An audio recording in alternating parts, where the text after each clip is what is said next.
Sermon 4 Commentary. The historical and contextual background for the sermon. Sermon 4 is traditionally understood to have been delivered during Imam Ali's Caliphate, 656 to 661 CE, a period marked by political turmoil, civil strife, and challenges to his leadership. The sermon lightly addresses the Muslim community, particularly those wavering in their loyalty or swayed by worldly temptations and rival factions. Imam Ali positions himself as a divinely guided leader, emphasizing his role as the rightful successor of the Prophet Muhammad, peace be upon him, and a beacon of truth amidst confusion. The reference to treachery suggests his awareness of political betrayals, possibly alluding to figures like Muawiyah or those who opposed him at battles like Siffin. The sermon's tone reflects Imam Ali's frustration with the community's failure to heed clear divine guidance, i.e. the Quran and the Prophet's teachings, and his resolve to guide them despite their spiritual deafness. It underscores his unique position as Amir al-Mu'mineen, Commander of the Faithful, a title signifying both spiritual and temporal authority in early Islam.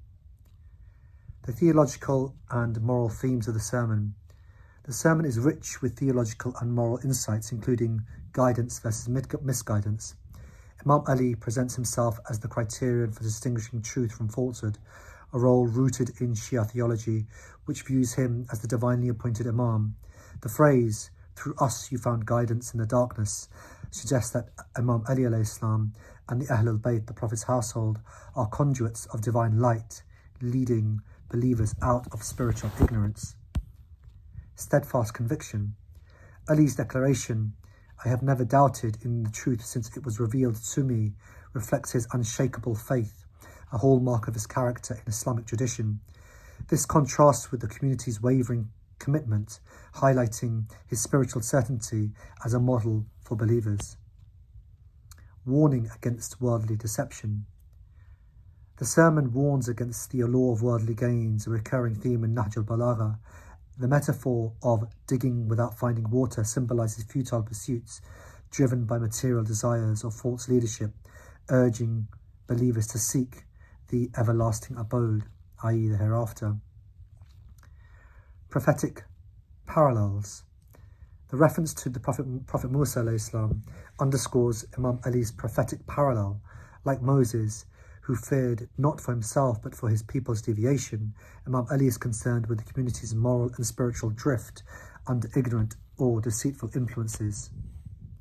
Moral accountability. The imagery of ears that heed not the cries and hearts finding peace through fear of Allah's emphasizes personal responsibility. Ignoring divine guidance leads to spiritual deafness, while a heart attuned to Allah's awe attains tranquility. Rhetorical style and imagery. Imam Ali's eloquence, a hallmark of Nahj al-Balagha, shines in Sermon 4 through vivid metaphors and rhetorical devices, i.e. light and darkness. The imagery of guidance in the darkness and emerging from the gloomy night evokes Quranic motifs of light, symbolizing divine truth. Imam Ali positions himself as the guide, illuminating the path for a community lost in moral and spiritual obscurity. Deafness and silence. The phrase, "ears which do not listen to the cries may become deaf," uses sensory imagery to critique spiritual negligence. The cries of the Quran and Prophet are loud and clear, yet ignored, rendering the community deaf to Imam Ali's feeble voice of guidance. Digging without water. The metaphor of "you dug but got no water" vividly captures futile efforts without divine guidance. It reflects the Quranic imagery of barren pursuits and critiques those who follow false leaders or worldly ambitions. Crossroads of truth and falsehood. The phrase, "today we stand on the crossroads of truth and untruth," is a powerful call to moral decision-making, emphasizing the urgency of choosing righteousness in a time of division. Water and thirst. The closing line, "the one who is sure of getting water feels no thirst," symbolizes spiritual certainty. Water, a Quranic symbol of life and divine mercy, represents the truth Imam Ali offers, quenching the soul's thirst for guidance. Imam Ali's use of concise yet layered language makes the sermon accessible yet profound, appealing to both the intellect and the heart.